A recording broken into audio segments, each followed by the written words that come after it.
जोहार राउंड मन देखा था सादरी लाइव मैं रोशनी राउंड मन के स्वागत करा थी सादरी लाइव में।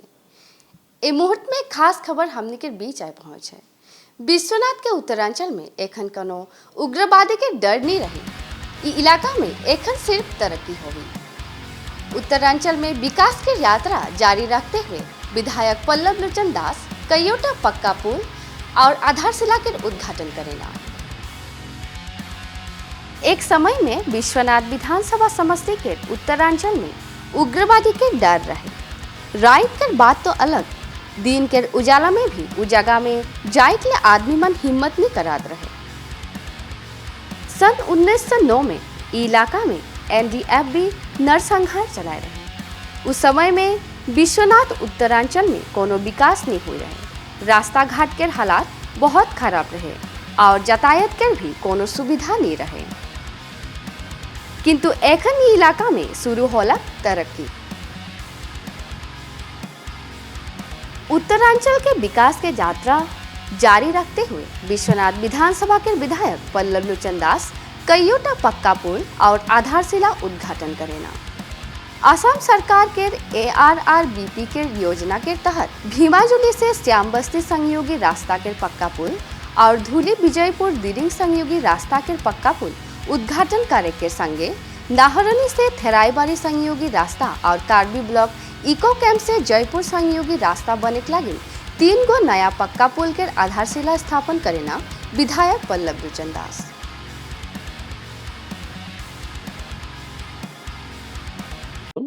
जेतो विश्वनाथ विधानसभा समष्टि এই অঞ্চলসমূহ এটা সময়ত সন্ত্ৰাস জড়িত অঞ্চল আছিলে।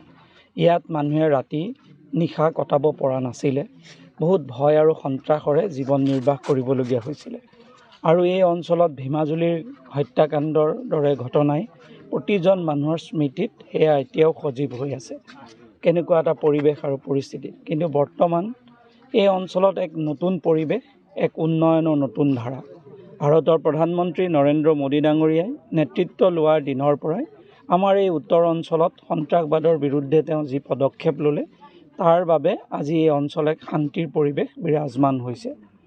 অসমৰ মাননীয় মুখ্যমন্ত্ৰী ডক্টৰ হিমন্ত বিশ্ব শৰ্মা ডাঙৰীয়াই তেওঁ দায়িত্ব লোৱাৰ পিছত আৰু বিশেষকৈ লোক নিৰ্মাণ বিভাগৰ তেওঁ দায়িত্ব গ্ৰহণ কৰি তেওঁ এই বিভাগটোৰ মাধ্যমেৰে সমগ্ৰ পিছপৰা অঞ্চলৰ ৰাইজক বিভিন্ন পদক্ষেপেৰে তেওঁ ৰাইজৰ জীৱনৰ পৰিৱৰ্তন কৰিবলৈ সক্ষম হৈছে।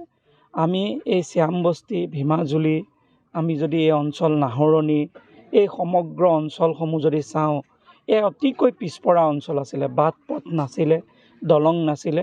কিন্তু আজি আমাৰ সৌভাগ্য দুখনকৈ দলঙৰ আমি শুভ উদ্বোধন কৰাৰ বাবে আমি কৰিবলৈ সক্ষম হৈছোঁ। দুখন নতুন দলঙৰ আধাৰশিলা কৰিবলৈ আমি আজি সক্ষম হৈছোঁ। ই আমাৰ বাবে এক গৌৰৱৰ আৰু আনন্দৰ বিষয়। আৰু এই অঞ্চলৰ ৰাইজে এই উন্নয়ন প্ৰত্যক্ষ কৰিছে। অনাগত দিনত আমি আশা কৰিম এই অঞ্চলৰ আৰু কিছুমান এনেকুৱা বাট পথৰ কাম ৰৈ গৈছে, কেইখনমান দলঙৰ কাম অনাগত দিনত পুনৰ আমি কৰিব লাগিব। আমি আশা কৰিছোঁ মাননীয় প্ৰধানমন্ত্ৰী নৰেন্দ্ৰ মোদী ডাঙৰীয়া আৰু মাননীয় মুখ্যমন্ত্ৰী ডক্টৰ হিমন্ত বিশ্ব শৰ্মা ডাঙৰীয়াৰ চৰকাৰৰ মাধ্যমেৰে আমি যিমানবিলাক সমস্যা এতিয়াও সমাধান হোৱা নাই, অনাগত দিনত সমাধান কৰাৰ আমি প্ৰয়াস কৰিম আৰু সেইখিনি সমাধান হ'ব বুলি আমি আশা কৰিছোঁ। আৰু আজি আপোনালোক সকলোৱে ইয়াত উপস্থিত হয় এই অঞ্চলৰ ৰাইজৰ এই আনন্দৰ মুহূৰ্তত আজি এনেকৈ সকলোৱে সমভাগী আৰু সহযোগিতা কৰাৰ বাবে আমি আটাইকে ধন্যবাদ জনাইছোঁ। আৰু এই অঞ্চলৰ ৰাইজে যাতে চৰকাৰৰ প্ৰতিটো আঁচনিত এনেকৈ আমাক সহায় সহযোগিতা যেন আৰু আশীৰ্বাদ কৰে, তাকে মই ৰাইজক বিনম্ৰতাৰে অনুৰোধ জনালোঁ।